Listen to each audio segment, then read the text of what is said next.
إن الحمد لله نحمده ونستعينه ونستغفره ونعوذ بالله من شرور أنفسنا ومن سيئات أعمالنا. من يهده الله فلا مضل له ومن يضلل فلا هادي له، وأشهد أن لا إله إلا الله وحده لا شريك له، وأشهد أن محمدا عبده ورسوله. يا أيها الذين آمنوا اتقوا الله حق تقاته ولا تموتن إلا وأنتم مسلمون. يا أيها الناس اتقوا ربكم الذي خلقكم من نفس واحدة وخلق منها زوجها وبث منهما رجالا كثيرا ونساء، واتقوا الله الذي تساءلون به والأرحام، إن الله كان عليكم رقيبا. يا أيها الذين آمنوا اتقوا الله وقولوا قولا سديدا يصلح لكم أعمالكم ويغفر لكم ذنوبكم، ومن يطع الله ورسوله فقد فاز فوزا عظيما. أما بعد، فإن خير الحديث كتاب الله، وخير الهدي هدي محمد صلى الله عليه وسلم، وشر الأمور محدثاتها، وكل محدثة بدعة، وكل بدعة ضلالة، وكل ضلالة في النار. أعوذ بالله من الشيطان الرجيم. بسم الله الرحمن الرحيم. قاف والقرآن المجيد، بل عجبوا أن جاءهم منذر منهم فقال الكافرون هذا شيء عجيب. أإذا متنا وكنا ترابا ذلك رجع بعيد. قد علمنا ما تنقص الأرض منهم وعندنا كتاب حفيظ. بل كذبوا بالحق لما جاءهم فهم في أمر مريج. أفلم ينظروا إلى السماء فوقهم كيف بنيناها وزيناها وما لها من فروج. والأرض مددناها وألقينا فيها رواسي وأنبتنا فيها من كل زوج بهيج، تبصرة وذكرى لكل عبد منيب. ونزلنا من السماء ماء مباركا فأنبتنا به جنات وحب الحصيد، والنخل باسقات لها طلع نضيد، رزقا للعباد، وأحيينا به بلدة ميتا كذلك الخروج. كذبت قبلهم قوم نوح وأصحاب الرس وثمود وعاد وفرعون وإخوان لوط وأصحاب الأيكة وقوم تبع كل كذب الرسل فحق وعيد. أفعينا بالخلق الأول بل هم في لبس من خلق جديد. ولقد خلقنا السماوات والأرض وما بينهما ولقد خلقنا الإنسان ونعلم ما توسوس به نفسه ونحن أقرب إليه من حبل الوريد. إذ يتلقى المتلقيان عن اليمين وعن الشمال قعيد. ما يلفظ من قول إلا لديه رقيب عتيد. وجاءت سكرة الموت بالحق ذلك ما كنت منه تحيد. ونفخ في الصور ذلك يوم الوعيد. وجاءت كل نفس معها سائق وشهيد. لقد كنت في غفلة من هذا فكشفنا عنك غطاءك فبصرك اليوم حديد.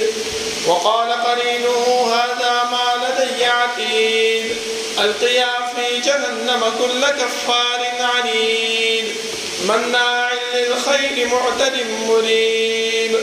الذي جعل مع الله إلها آخر فألقياه في العذاب الشديد. قال قرينه ربنا ما أطغيته ولكن كان في ضلال بعيد. قال لا تختصموا لدي وقد قدمت إليكم بالوعيد. ما يبدل القول لدي وما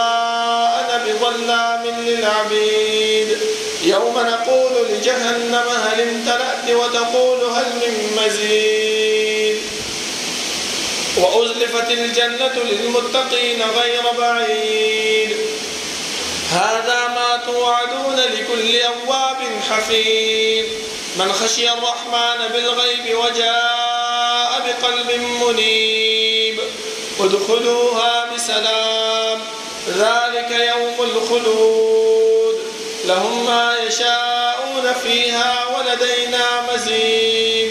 وكم أهلكنا قبلهم من قرن هم أشد منهم بطشا فنقبوا في البلاد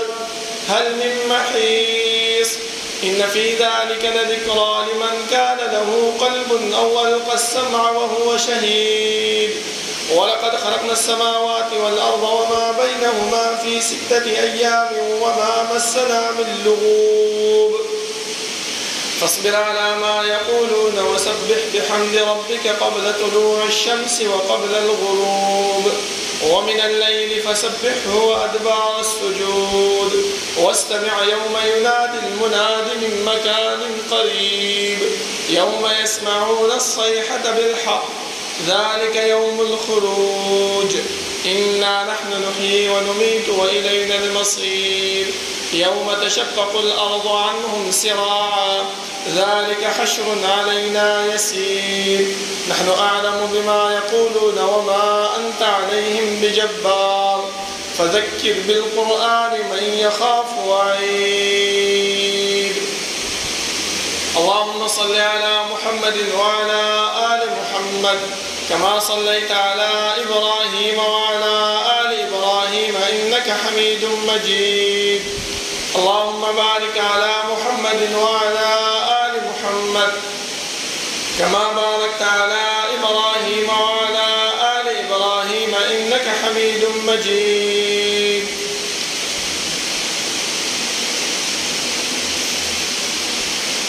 بسم الله الرحمن الرحيم إن عدة الشهور عند الله 12 شهرا في كتاب الله يوم خلق السماوات والأرض منها 4 حرم ذلك الدين القيم فلا تظلموا فيهن أنفسكم الله رب العالمين حمد و ثناء او جناب محمد رسول الله صلى الله عليه وسلم باندې درود او سلام نه بعد زما معزز او محترم الله رب العالمین چې موږ د دنیا کې پیدا کړی یو زموږ د پیدایش مقصد هغه بیکاره او عبث نه بلکې الله رب العالمین زموږ د پیدایش مقصد خپل په قران کریم کې بیان کړی دی چې وما خلقت الجن والانس الا ليعبدون ما انسانان او پیریان نه پیدا کړی مگر خپل عبادت لپاره دا عبادت د الله رب العالمین دا به انسان څنګه کوي په کومه طریقه باندې وکړي څومره وکړي د دې لپاره الله رب العالمین مونږ ته انبیاء کرام راولېږل او د هغه انبیاء کرام تابعداري او د هغه اطاعت هغه په مونږ باندې لازم او فرض کړل ځکه الله رب العالمین چې کله آدم علیه السلام د جنت نه دنیا ته راولېږلو نو دا خبره ورته وکړه چې آدم علیه السلام دنیا ته روانه خو یو خبره یاد وساته چې دنیا کې به تا باندې قسم حالات راځي دنیا کې به تا باندې قسم ژوند تیریږي خو د هغې د کامیابۍ او د فلاح دپاره زه به تا ته یو استاد یو قائد درلېږم ته به د هغې خبره منې د هغې اطاعت او تابعداري وکړې الله رب العالمین ورته وفرمایل چې قلنا اهبطوا منها جميعا فإما يأتينكم مني هدى فمن تبع هداي فلا خوف عليهم ولا هم يحزنون زما محترم الله رب العالمین آدم علیه السلام ته هم دغه خبره وکړه چې یو قائد یو استاد به راځي د هغې تابعداري لازم او ملزوم ده نو نتیجه به یې څه وي فایده به یې څه وي فایده به الله رب العالمین مونږ ته 2 قسمه بیان کړله چې فلا خوف علیهم دنیا کې به هیڅ قسم یره په تا باندې نه وي ته چې کله قبر ته کېغوستلی شي نو قبر کې به ته یېرېږې نه ولې تا سره به رڼا موجود وي چې هغه د تابعداري د رسول الله صلی الله علیه وسلم ده ولا هم يحزنون او نه د قیامت پر ورځ باندې غمجنې ځکه رسول الله صلی الله علیه وسلم د قیامت ورځې سختی هغه بیان کړی دی چې هر انسان به خفه وي هر انسان به غمجن وي نو چې کله تا د دنیا کې د رسول الله صلی الله علیه وسلم تابعداري د رسول الله صلی الله علیه وسلم اطاعت کړی وي نو د قیامت پر ورځ د قیامت هغه سختی او پتا باندې اسانه تیریږي ته به غمجن کېږي نه د دې د وجه نظم محترمو الله رب العالمین منتدى اصول دا قاعده کې مستلا چې انسان چې ژوند خسته کول غواړي د آخرت ژوند خپل ځان ته خسته کول غواړي نو د پیغمبر تابعداري د پیغمبر اطاعت په خپل ځان باندې لازم کا اوس پیغمبر ته الله رب العالمین څه نازل کړی دی قران کریم دی قران کریم کې الله رب العالمین مونږ اوامر نواهی هغه بیان کړی دي چې انسان دغه امر دی دغه نهی دی دا په خپل ځان باندې لازم کې کم کارونه چې ما ته دا حکم کړی دی هغه په خپل ژوندۍ کې راوړي او د کم کارونه چې ما ته منع کړی دی هغه نه به ځان وساتي ځکه زما محترمو رسول الله صلی الله علیه وسلم موږ ته د حرمت میاشتې ذکر کړی دي چې په هغه میاشتو کې یو د محرم دا میاشت هم ده په دې محرم میاشت کې د اسلامي میاشتو سره سره کوم واقعات راغلي دي د هغه واقعاتو نه یو دوه تاسو ذکر کوم زما محترمو ځکه چې هغه واقعات مونږ خپل مخې ته کېدو نو زموږ ایمان په هغې سره تازه کېږي او هغه مشرانو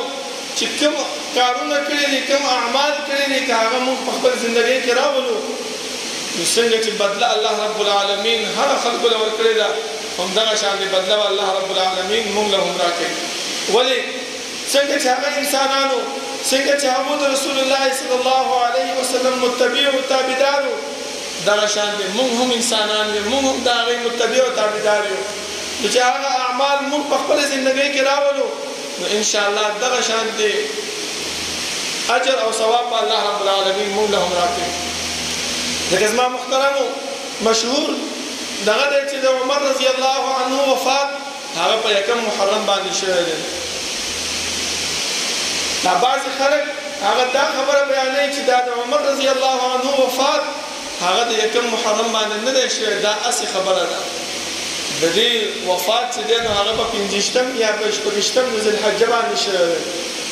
ټیک ده زما محترم مونږ دا خبره ورسره منو خو دا ده چې وفات په یکم او د 20 ذوالحجې په دې منځ شپه باندې شوی د تاریخ اوراقو چې څنګه هغه بیان کړی دی خو چې د ابو لؤلؤ المجوسي چې پر عمر رضی الله عنه باندې حمله کړې وه هغه چې په خنجر باندې وهلی او د سهار په مانځه کې هغه کوم تاریخ و هغه یا 50 د ذوالحجه وه یا 26 د ذوالحجه وه دیو هغه خبره راغلې وایي نه وفات چې کوم دی په دغه ورځ باندې شو د هغې د وژلو نه وروستو 15 شپږ ورځې عمر رضی الله عنه هغه ژوندی و هغې همدغه خبره په دې ورځو کې کړې وه چې تاسو وګورئ چې زه چا وژلی یم هغه چې وکتلی شو نو ابو لؤلؤ المجوسي وجلو هغه په ګزار کړو نو عمر رضی الله عنه خوشاله شو چې شکر دی چې زه د مسلمان د لاسه دی وجلی شوی دویم زما محترمو تاریخ اوراقو چې کومه خبره راګیره کړې ده د عمر رضی الله عنه مبارک هغه دا ویلې چې حذیفه بن الیمان رضی الله عنه ته اواز وکړو چې راشه دې خوا هغه چې ورغی ورته وفرمایل چې رسول الله صلی الله علیه وسلم تا ته هر قسم رازونه بیان کړي دي هر قسم اسرار تا ته بیان کړي دي د منافقینو نمونه تا ته ښودلي دي آیا زما نوم هم په هغه منافقینو کې شته حذیفه بن الیمان رضی الله عنه چپ شو او څه ورته ونه ویلې بیا لږ ساعت وروسته ورته فرمایي چې هغه څنګه کېدلی شي چې رسول الله صلی الله علیه وسلم ستا په باره کې لوی بشارتونه ورکړي دي لوی زیری ورکړي دي چې زما نه وروسته پیغمبر دی نو هغه به عمر رضی الله عنه وی همدغه شان نور بشارتونه زما محترمو چې رسول الله صلی الله علیه وسلم چې کله الله رب العالمین معراج وکړو جنت سین پې کولو نو یو بنګله یې ورته وښودله او فرمایل چې دا د عمر رضی الله عنه بنګله ده رسول الله صلی الله علیه وسلم بیا چې ښکته راغی عمر رضی الله عنه ته وفرمایل نو عمر رضی الله عنه ته دا وویل چې ما دا اراده وه چې دا بنګله وګورم خو ستا په دغه باندې غیرت راغی نو دلته لاندې راغلم. زما محترمو تاسو وګورئ چې الله رب العالمین دغه صحابو له چې دومره اوچت مقام ورکړی و دومره اوچته مرتبه ورکړې وه دا په څه باندې ورکړې وه دا په دې خبره باندې چې دوی د رسول الله صلی الله علیه وسلم تابعداري او د رسول الله صلی الله علیه وسلم اطاعت کړو. کومه خبره به چې پیغمبر ورته کوله آمنا وسلمنا دا به نه ویل چې دا ولې دا څنګه ځکه یو واقع حدیث کې راځي چې رسول الله صلی الله علیه وسلم د عمر رضی الله عنه نه تاسو کو چې په تا باندې څونه ګران هغه وایي چې زما د ځان نه ما سوا ته په ما باندې ډېر ګران هغه ته چې نه عمر وداسې نه ده بیا ته زما د ځان نه هم زیات ګران پیغمبر صلی الله علیه وسلم فرمایي چې آن یا عمر او اوس د ایمان مکمل شو. زما محترم صرف په خوله ویلو باندې نه دي چې موږ دا په خوله باندې وایو چې پیغمبر ما ته ډېر ګران دی زما د مال نه زما د اولاد نه زما د نفس نه بلکې هغه عملي جامه په هغې باندې اچولې وه. زما محترمو د عمر رضی الله عنه ډېر واقعات کې تاسو ته معلوم دي. یو واقعه قرآن کریم کې هم په دې آیات لاندې مفسرینو ذکر کړې ده چې عمر رضی الله عنه یو وخت دا وفرمایل چې زنانه ته به چې کله طلاق ورکړی شي نو مهر به نه واپس کېږي. یو زنانه راپاڅېده ورته وفرمایل چې عمر موږ ستا خبره ومنو که د قرآن کریم خبره ومنو. قرآن کریم فرمایي چې وإن أردتم استبدال زوج مكان زوج وآتيتم إحداهن قنطارا فلا تأخذوا منه شيئا. چې یو زنانه طلاقې او بله کوي د اولې زنانه دی چې کوم مهر ورکړی دی هغه ته نشي اخیستلی بلکې هغه به هغې ته ورکوي نو ستا ومنو که د قرآن ومنو. عمر رضی الله عنه ته چې کله به قرآن پیش شو نو سمدستي به د خپلې خبرې نه واورېدو. اوس راځو موږ خپل ګریوان کې سوچ وکړو چې زموږ څه حالات دي موږ څه شی کوو. موږ ته چې قرآن نه چې ملایکه هم راکوز شي موږ په هغې باندې خبر نه منو وایي نه دا به د ځان نه بیان کړی وي ده به چې دی نو دې کې به څه مفاد وي څه خبره به وي. خو یو خبره یاد وساتئ زما محترمو چې نن سبا کوم مولیان پیدا شوي دي کوم مفتیان هغو د قرآن کریم تفسیر او تشریح هغه د ځانه کوي. زما محترمو دې خبرې ته لږ توجه وي. هغه څنګه لکه الله رب العالمین په قرآن کریم کې په سورت الذاریات کې فرمایي چې وفي انفسکم افلا تبصرون. دلته الله رب العالمین چې مخکې آیاتونه تاسو وګورئ د جنت او د جنتیانو ذکر کوي او ورسره الله رب العالمین د خپل طاقت او د خپل زور بیانوي چې انسانه ما سره دومره طاقت دی ما پتا باندې دا مهرباني کړې دا احسانات مې در باندې کړې دي دې احسان او دې طاقت ته خپل ذهن کې کېده وه. نو زموږ معمولیان څه بیانوي وفي انفسکم وی الله رب العالمین فرمایي چې ستاسو په نفسونو کې موجود یم افلا تبصرون تاسو وینئ نه د دې دپاره دا سترګې نه پکارېږي د زړه سترګې پکارېږي. او الله رب العالمین څه فرمایي چې دې آیات ته وګورو نو الله فرمایي چې وفي انفسکم زما نعمتونه زما طاقت په خپل بدن کې وګورئ چې الله سترګې درکړې دي الله غوږونه درکړې دي الله رب العالمین ستاسو ته نظام حاصله برابر کړې ده. دا ټول د الله رب العالمین طاقت او د الله احسان دی انسان په تا باندې. ولیکن زموږ معمولیان موږ ته څه بیانوي دا د حلول عقیده موږ ته بیانوي چې الله رب العالمین ستا په جسم کې موجود دی ته وینې نه تا ته پته نه لګي. دغه شان مولیان زما محترمو ځان ساتل پکار دی که دغه شان مولیان تا ته څه بیانوي نو وروسته د هغې نه تحقیق او پړتال کول پکار دی چې آیا ده دا خبره بیان کړه ما ته دا صحیح ده او که نه داسې د ځان یې بیانه کړې ده او که نه داسې مولا وي چې هغه تا ته معلوم دی چې دا کومه خبره هم بیانوي نو د الله او د الله د رسول صلی الله علیه وسلم حدیث مونږ ته بیانوي د الله کتاب مونږ ته بیانوي کومه مسله چې بیانوي په هغې باندې د الله او د الله د رسول دلیل دا هغه خبره مونږ ته بیانې چې داسې بیان شوی د زما محترمو نو الا مونږ به کامیاب یو او کنه مونږ دا خبره وکړو چې یاره بس مناسب بیان راته وکړو زه په عمل کوم که صحیح او صحیح ده او که صحیح نه نو الله بلا او بګرځي مولا په دې نه خلاصي زما محترمو ځکه الله رب العالمین ته پته وه دغه خبره مونږ ته بیان کړه چې ولا تزر وازره وزر اخرى انسان یو انسان د بل انسان د ګناهونو بوج نشي چتوله دې خبره ته هم توجه وکړه بل زما محترمو په دې ذل حجې په میاشت کې یو نوې مسله نوې خبره خو مونږ نه جوړه کړې ده شهادت د حسین رضی الله عنه او د هغې نه مخکې هغه کې مونږ ډېر منګرت واقعات بیانو د ځان نه هم لګیا یو خو یو خبره بله کوو چې مونږ د معاویه ابن ابي سفیان رضی الله عنه د هغه زوی یزید هغه ته ډېر بد رد وایو ځکه که مونږ د رسول الله صلی الله علیه وسلم دغه حدیث خپل مخې ته کینو چې هغه مونږ ته فرمایي چې خیر قرني ثم الذين يلونهم ثم الذين يلونهم غوره امت او غوره خلق هغه زما ډله ده چې صحابه کرام دي د هغې نه وروسته تابعین د هغې نه وروسته تبع تابعین اوس چې مونږ وګورو دا یزید دا د تابعینو په ډله کې راځي ځکه پلار صحابي و نور صحابه کرام په خپل ژوند کې لیدلي دي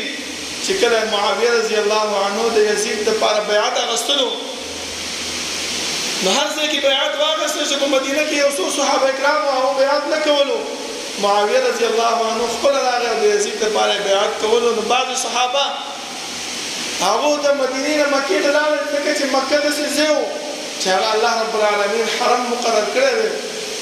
او نه د جنګ کېدلی شو نه څه کېدلی شو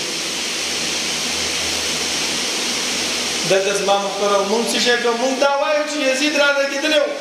او حسین رضی الله عنه شهید کړی دی او مونږ باندې چې څه بد رد راځي هغه مونږ ته یزید په باره کې هغه بیانو زما محترم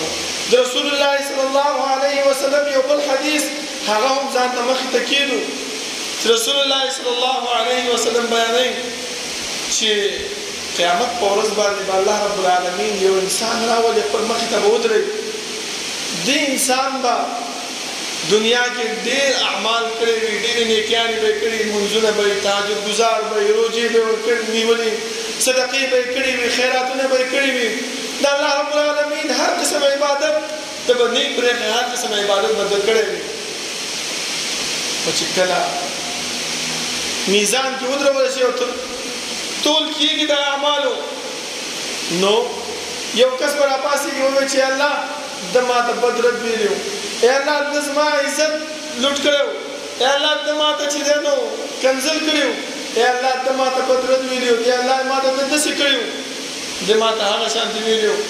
الله رب العالمین به وفرمایي چې د دې دا نیکیانې راوالې چې چا ته یې بد رد ویلي و هغې ته یې واچوئ چې نیکیانې ختم شي بیا به څه کوو ملایکو ورته وفرمایي الله رب العالمین به وفرمایي چې د دې انسان چا پسې چې خبرې کړي د دې بدي راوالی د دې انسان په هغه کې واچوئ ټوله دنیا کې په ټول عمر کې 50 کاله 80 کاله موږ زندگی تباه کړه خپل په نیکو اعمالو باندې خپله ځواني په دې باندې مصرف کړله چې موږ د الله رب العالمین رضا کو خوشحالي وکړو چې سبا قیامت کې د الله رب العالمین مخې ته ورشو او الله رب العالمین زموږ نه راضي شي او د قیامت په ورځ باندې چې د الله رب العالمین مخې ته ودرېږو هغه ټول نیکیانې زموږ هباء منصوره شي ټول ختم شي ولې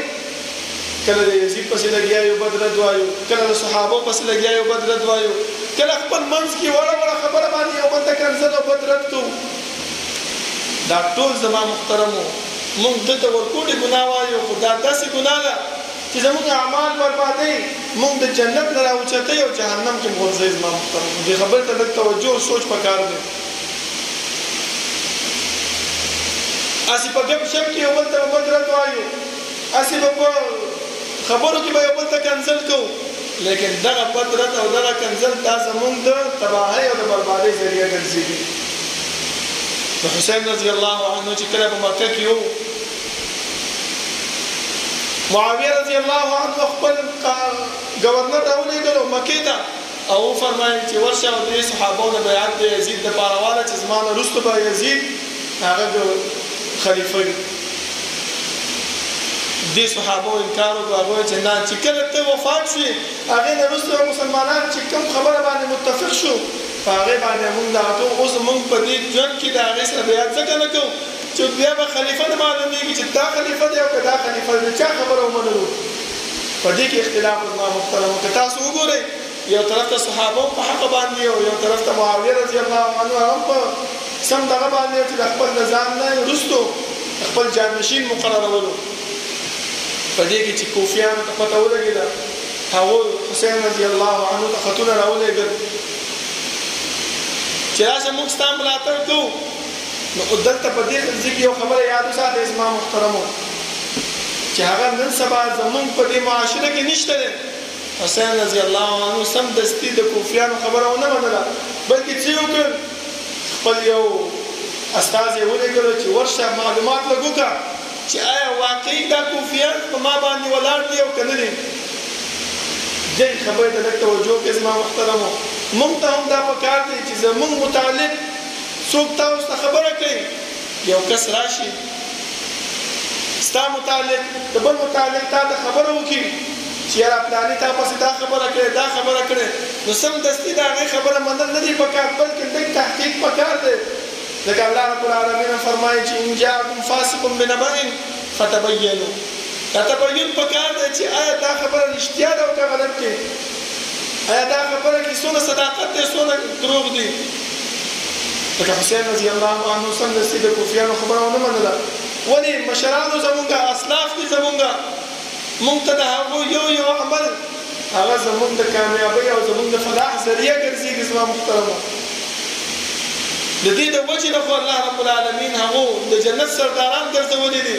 د دې د وجې نه خو الله رب العالمین په دنیا کې هغو ته د جنت زیری ورکړی دی. د دې د وجې نه خو الله رب العالمین هغو کامیاب ګرځولي دي چې نن هغو نشته دی او موږ دنیا کې د هغو تذکره کوو. د دې د وجې نه خو الله رب العالمین دا فرمایي چې فإن آمنوا بمثل ما آمنتم به فقد اهتدوا. که چېرته تاسو د صحابو په نقش قدم باندې روان شئ، د هغه اعمال چې هغو کوم کړي دي د هغه اعمال په خپله زندګۍ کې راولئ، نو فقد اهتدوا، تاسو به هدایت موندته. نو پکار دا دي موږ ته زما محترمو چې موږ څه وکړو، تبین وکړو چې کومه خبره موږ ته رارسېږي د چا د طرف نه، نو تبین لازما پکار دی. د حسین رضی الله عنه ته چې کله خبره راورسېده چې او کوفیان تا سره ولاړ دي، همدغه صحابه حسین رضی الله عنه منې کړو چې مزه کوفې ته، ځکه ستا ورور حسن رضی الله عنه ستا والد علي رضی الله عنه سم دوکه کړې ده، په دوکه باندې شهید کړی دی. دا خلک صحیح نه دي، ولیکن هغه تبین شوی هغې باندې د هغه زړه مطمئن و، نو روان شو ما محترم کوفې طرف ته. د مکې نه چې کله کربلا مقام ته راورسېدو د 10 د محرم په دغه وخت کې تاریخ اوراق دغه خبره لیکي چې یزید دغه وخت کې ګورنر هغه د کوفې والی چې کوم ګورنر چې کوم هغه نعمان بن بشیر رضی الله عنه هغه بدل کو د هغه په ځای باندې عبید الله ابن زیاد هغه مقرر کو. امام ابن تیمیه رحمه الله بس په دومره غلطۍ باندې دا یزید ملامتۍ چې دې دلته ولې دا کوفې والی بدلول، که دې دلته نه بدل کړی نو دا سختي به نه راغلی او حسین رضی الله عنه به نه شهید کېدلی بله ورځ کې. په دومره وړه خبره باندې یزید هغه ملامتېږي زما محترم. او موږ څه کوو؟ موږ چې دی کومه خبره بده خبره یا د کنزل ځای وي په هغه ځای کې دا یزید ملامتوه په هغې باندې دا خبره بیانوو زما محترم. تاسو واقعه واورئ چې کله کربلا مقام ته حسین رضی الله عنه راورسېدو د عبید الله ابن زیاد د طرف ته لښکر په چا چاپېره خور شوی چې د هغې کمانډر و عمرو ابن سعد ابن ابي وقاص رضی الله عنه. هغه راغی او د حسین رضی الله عنه مخې ته ودرېد او ورته وویل چې د والي د طرف ته دا حکم دی چې ته مخکې نشې تللی تر څو پورې تا ما سره بیعت نه یې کړی. نو تاسو وګورئ زما محترم حسین رضی الله عنه څونه ښکلې خبرې ورته وکړلې. دا یې ورته وفرمایل چې زه تا ته یو درې خبرې پیش کوم دغه درې خبرې ما ته پرېږده چې ما پرېږده چې زه مکې ته واپس لاړ شم یا چې دی نو ما پرېږده چې کوم ځای کې مجاهدین جهاد کوي چې هلته لاړ شم او یا ما پرېږده چې زه یزید خواله لاړ شم خپله بیعت وکړم عمر رحمه الله هغه په دې باندې خوشحاله شو چې یاره حسین رضی الله عنه ډېر ښکلې خبرې وکړلې هغه عبیدالله ابن زیاد ته دا خبره بیان کړله خو هغه په دې باندې راضي شو خو دلته زما محترمو د مشرانو چې کوم مشاورین وي بعضې مشاورین ښه وي او بعضې مشاورین د مشرانو هغه څه شی وي هغه بېکاره وي لیکن مونږ پوهېږو نه دا بعضې مشران په دې خبره باندې پوهېږي نه چې یاره دا زما مشر صحیح دی دا زما مشورې والا سړی صحیح دی او که صحیح نه دی دلته زما محترمو په تاریخ په اوراقو کې راځي چې شمر ابن ذوالجوشن دا یو مشورې والا او د عبیدالله ابن زیاد هغه ورته وویل چې یاره ته د حسین رضی الله عنه نه یېرېږي چې دا خبره د هغې تسلیموې بس په دې ځای کې د عبیدالله ابن زیاد ته جذبه راغله چې یاره دا کمزوري ده او یو بل ته ښکته کېدل سر ټیټول هغوی کله دا شی برداشت کولی شو زما محترم ځکه پخواني خلکو جنګ او جهاد سره د هغو جذبه وه هغو د ځان ټیټول هغه هېڅکله دا نه غوښتله زما محترم په دغه وخت کې هغوی لښکر راولېږه د حسین رضی الله عنه سره جنګ شروع شو هغه پکې شهید شو زما تاسو وګورئ دې خبرې ته دا واقعه چې ما بیان کړه د څه دپاره دا د دې دپاره چې موږ یزید هغه ملامتوو هغې ته بد رد وایو هغې ته چې دی نو کنځل کوو د هغې ته خیرې کوو نن سبا زموږ کنځل چې دا جوړ شوی د یزید رحمه الله په باره کې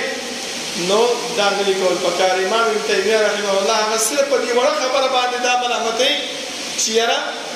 ده ولې دلته دا ګورنر نعمان ابن بشیر رضی الله عنه هغه بدل کړو عبیدالله ابن زیاد هم په بصره باندې هم په کوفه باندې دواړو ځایونو باندې دا والي مقرر کړ بس دومره غلطۍ کې هغه بدلاوی زما محترمو پکار مونږ ته دا ده چې مونږ کومه خبره باندې تحقیق نه یې کړی تفتیش هم نه یې کړی چا پسې بد رد ویل نه دي پکار ځکه زموږ اعمال چې مونږ دا 50 کاله 80 کاله 80 کاله عمر په نیکو کې تېر کړی دی په خیراتونو زکاتونو کې تېر کړی دی په الله رب العالمین د رضا او د خوشنودۍ کې هغه مونږ تېر کړی دی او مونږ هغه رالږو په دې وړه خبره باندې هغه بربادوو سبا د الله رب العالمین مخې ته ودرېږي او همدغه راپاڅېږي او راته وایي چې الله ده ما پسې بد رد ویلي ده ما پسې کنځل کړي وو دا زموږ ټولې نیکیانې به هغې ته لاړ شي د هغې ټولې بدیانې به مونږ ته راشي بیا به الله رب العالمین ملایکو ته فرمایي چې ونیسئ او دې پړ مخې جهنم ته وغورځوو د دې نه ځان ساتل پکار دي زما محترم الله رب العالمین نه دعا ده چې الله رب العالمین د عمل کولو توفیق راکړي او الله رب العالمین مونږ ته هغه اعمال مهیا کړي زمون په زړونو کې د هغه اعمال واچي چې هغه زمونږ د جنت د تلو ذریعه ګرځېږي اقول قولي هذا واستغفر الله لي ولكم ولسائر المسلمين